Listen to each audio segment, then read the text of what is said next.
Hey, hey, hey, welcome back, welcome back. There's no show. There's no more show. I'm onto this news you can use kick now, and I've got a good one that I just couldn't pass up. So I'll say I have a 2011 Chevy Malibu. It has just over 50,000 miles on it. I maintain it and service it regularly, religiously. And I'm tooling down West 8th Street on my way to Giant Eagle to get crescent rolls that someone forgot. And everything's going fine. And all of a sudden this happens.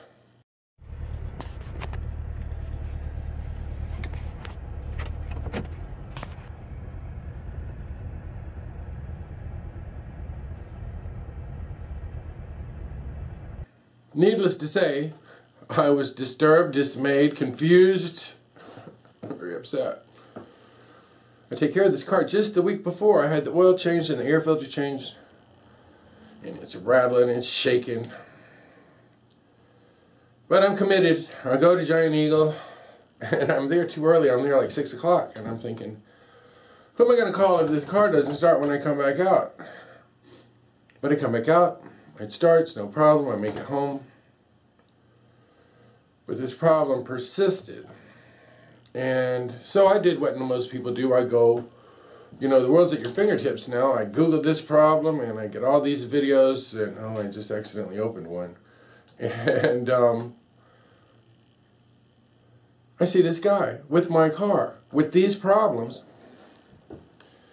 And he proceeds to change out 3 different sensors, the mass airflow thing. He replaces the entire throttle body, and of all things, the gas pedal.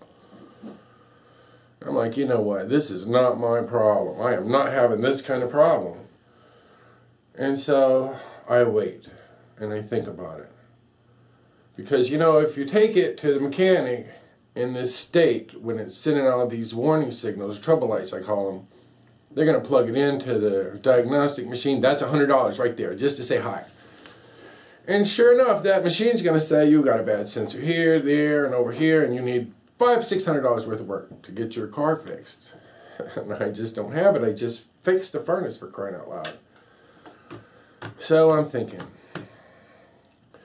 And I have to give due credit to Lisa Adams from WICU 12, which I also watch religiously. And she had this little story on about the snow and ice that gets packed under your wheel well. And it does.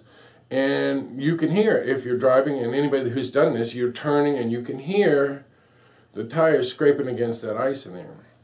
And so we've had a couple of days with wind chills near 30 below in a row, 2–3 days like this.